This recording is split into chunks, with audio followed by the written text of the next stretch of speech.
For many songwriters, an important part of our process is the feedback we receive at the local open mic. But without open mics, what do? Today we're going to talk with a songwriter who has found a way to bridge that gap. My name's Charlie Mossbrook. If you're looking for a place to discover new music with interviews and live performances from different songwriters each week, welcome to Charlie's Open Mic.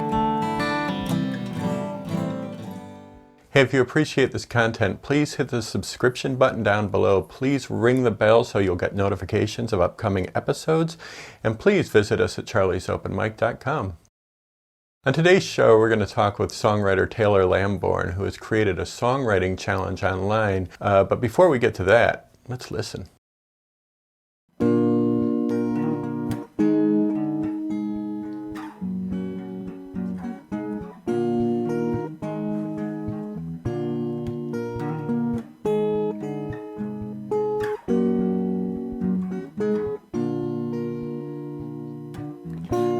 There's gold in the mountain.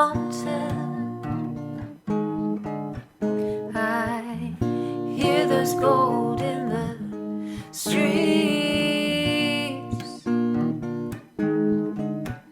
I gotta go, I gotta get there quickly. I'll be making some changes.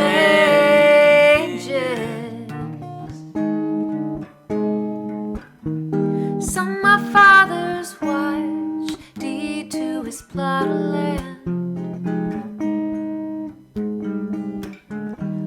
Polk says there's gold, I gotta go, I'm gonna be a rich man. Heading out west, I gotta place my bets. Dig up my riches, hold my wife to my chest. I won't have to work the land or tend to the house. We'll just be dressed in linen with rare dyes from the south. I hear there's gold in the mountains.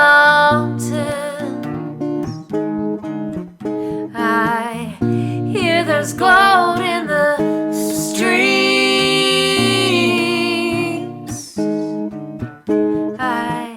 I gotta go, I gotta get there quickly. I'll be making some changes.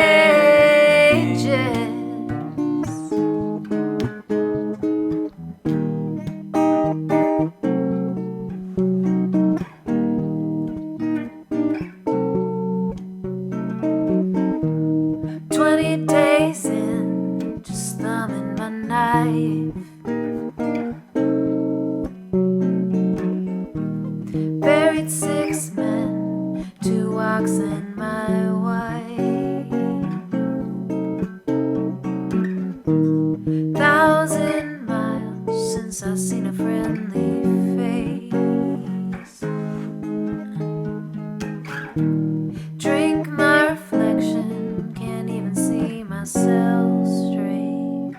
But I hear there's gold in the mountains.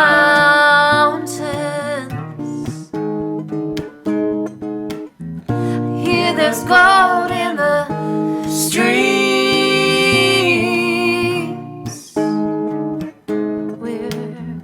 We're all just gambling our lives away in pursuit of a dream. And I'm feeling these changes. They're taking over me. And when the fever sets in,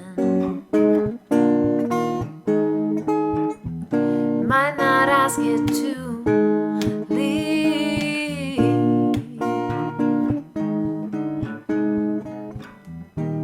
20 days in, just thumbing my knife.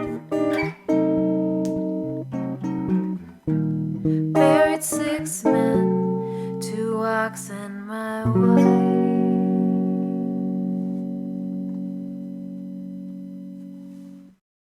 Today we are joined by Taylor Lamborn. You just heard a song by her.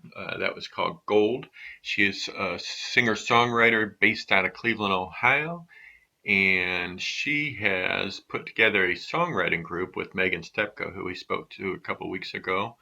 And we're going to talk to her more about that. But first, let's learn a little bit more about Taylor and her career and where she's come from and where she's at. And I've always wanted to be a performer. I remember like distinctly, even like being 12 years old, wanting to do it, but I didn't get really much opportunity to do it until after I graduated from college.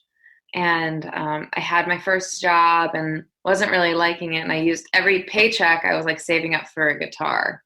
So I was in my early 20s when I started performing, and I started recording even before I performed my first show. So I was so excited when my buddy, do you know Jake Briggs? You're familiar with him. Yeah, I know Jake. I remember my old apartment. He would stand underneath the window and do street music. Yeah, so he was in a band at the time, and they asked me to open for them at the dingiest bar in all of Worcester, Ohio, and that was my first show ever, and I think maybe like 2011 or 2012. So, and you went to the College of Worcester? Yeah, I did. Mm-hmm. Or Cal? Yeah, Moo. That's me. Did you study music while you were there? I took one course, Intro to Music Theory. But I actually majored in art. I was a double major in studio art and communication studies. Well, I moved up to Cleveland at the end of 2012. I wasn't sure what I wanted to do after I graduated from college. I went on a road trip all over the U.S. I kind of was like a little bit aimless, and I had a lot of friends in this area, and I wanted to be somewhere that I could develop as a musician, and it ended up that Cleveland kind of had the community that I didn't even know I was looking for. So. When we went into virus shutdown, you and Megan got together and put together a songwriting group. So I was feeling kind of uninspired. I just kept thinking about like what I'd want to do with my time, because all of my jobs had kind of disappeared, and all of my like activities had kind of gone. And like, I just had nothing to do, basically. And so I called Megan. It was like at like midnight one night, and I know that she's up all night long. I was really missing doing like the 10x3 and the open mic nights. And one of my favorite things that I didn't always set aside time for was the songwriter challenge that Frank Kirby did for the 10x3. And I was thinking about how like a lot of us wanted to be productive, but we didn't have like a push to do it. And I asked her if she'd be interested in doing it, kind of like integrating it into the open mic thing. We kind of went back and forth with a couple of ideas. And I had actually reached out to Brett first, but he was still kind of, in shock at the time. So Meg said she was into the idea, and so we launched the group. She made it, and then I like designed all the artwork for it and started with the prompts. The whole point is that it just pushes people to think about writing more. There have been a couple people like Luke, who's in my duo project, the one that played the Gold song with me. He always talks about writing songs, but since the songwriter prompts have come up, and now we're on prompt number 6, like he's wanted to play catch up. So he's actually finished 2 songs, And I think the same has been true for me and some other people, where it's like, I see the prompts go by and I'm like, okay, well, maybe I should start play catch up here and like write a couple songs. It's been cool. And we have people of all like levels of artistry that are sharing music in there, which is really nice. So we just heard Gold, and that seems like a pretty good example of the kind of work that's coming out of this. Why don't you tell us a little bit about that? What was the prompt for that song? The Hope prompt. Hope. What I've been trying to do is like really break from the cliches. So I started with Hope because I wanted for that first prompt for people to write hopeful songs. But then it got in my own head, and I'm like, well, I got to break all the rules and look at things abstractly. And I started to think about how hope can sometimes lead you in the wrong direction, if that makes sense. If you're hopeful, sometimes you you make a choice that might like end up like ruining everything that you've worked for. So I started researching the gold rush, and I found out about how like a lot of the people that went out there, you know, they weren't successful financially. The people that were making money in the gold rush were the merchants, and kind of started to think about how hope can be dangerous at times. Yeah. And so another thing that I challenged myself to do was to write a song outside of my own personal perspective. So I added a couple layers there. I wrote a historical song. I did a bunch of research. I don't often do that. And then I also wrote it from the perspective of a male. Most frequently as a songwriter through my whole career have written about my own personal experience. So I've been trying to really like challenge my own process of songwriting and examine different ways of creating music and art. When you write from the perspective of a male, are you thinking in terms of Taylor Lamborn as a male, or are you thinking, or do you create a character that has a backstory, that has their own individual personality? For the Gold Rush song that I just did, like that was a character created. You know, this is a guy that was in his like young adulthood, growing up on the East Coast at the beginning of the Gold Rush, and he's married. And he's like, this is a great opportunity. And he brings his wife on the trip, and then she dies. You know, and he's like really sad. And he's like, okay, but I made the right decision. You know, I'm going to go get that gold still. It's just, you know, I mean, that's not Taylor Lamborn. I wouldn't do that. So what I have worked on these past couple of weeks has actually been to try and figure out how to continue bringing live music to people in different ways. And I actually just did a show that was probably one of the most wonderful shows I've ever done in my life. I hooked up my PA to a DeWalt battery pack that is used to charge a car. And I went to a nursing home, and I sang on every wall of the nursing home and in the courtyard to all of like the seniors that lived there, and they were looking out their windows and they were dancing, and a couple of them who had permission from the staff kind of followed me at a distance, and they set up lawn chairs, or they wheeled their wheelchairs out. And so you were outside the whole time for that? Yeah, I was outside, and I was far away from all the residents. But I specifically learned songs of their era. So I learned a bunch of standards, songs from the 50s and 60s, a couple like musical numbers from like the popular musicals that they grew up listening to. I've done caroling a number of times with my roommate. I don't know if you saw that video. And that's just silly, but I mean, we miss seeing people.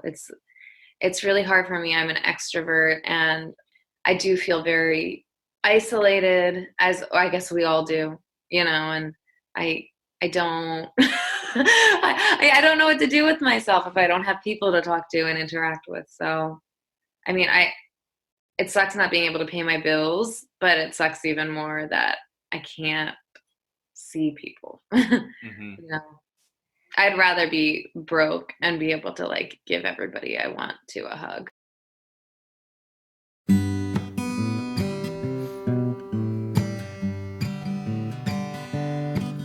We ain't got nothing to lose. I got a bed, pair of legs, some place to put my shoes, and I don't walk right, but my toes, they are wrapped up tight. And I ain't got nothing to lose.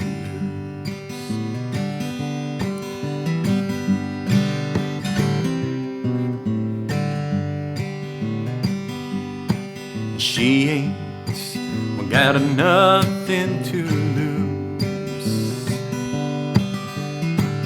I heard her singing them blues, but she's been out of work for telling off that jerk. she ain't got nothing to lose.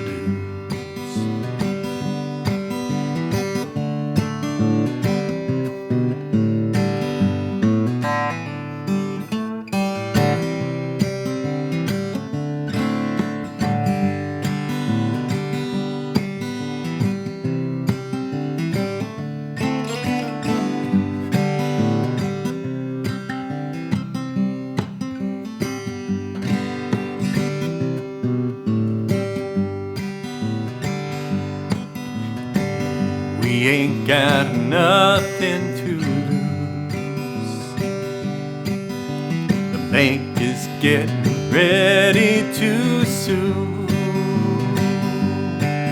And the coins are all gone. She sighs that we'll live on. And we ain't got nothing to lose. Things will be looking up from here as we shift to a higher gear. We can tighten up our belts, we can be stronger this year,